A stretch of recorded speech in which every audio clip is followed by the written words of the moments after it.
அடுக்குமல்லி செடின்னு சொல்கிறது. இது வந்து ஃப்ரெண்ட் ஒருத்தர் கொடுத்தார் நமக்கு.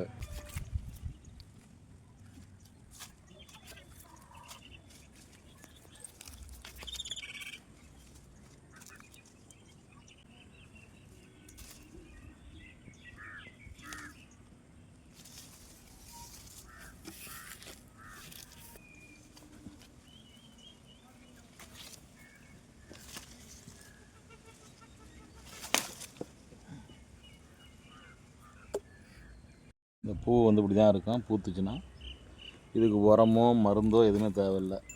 இங்கே இருக்கிற மாட்டோட சாணி தான் போட்டுட்ருக்கோம். வேறு எதுவும் இல்லை.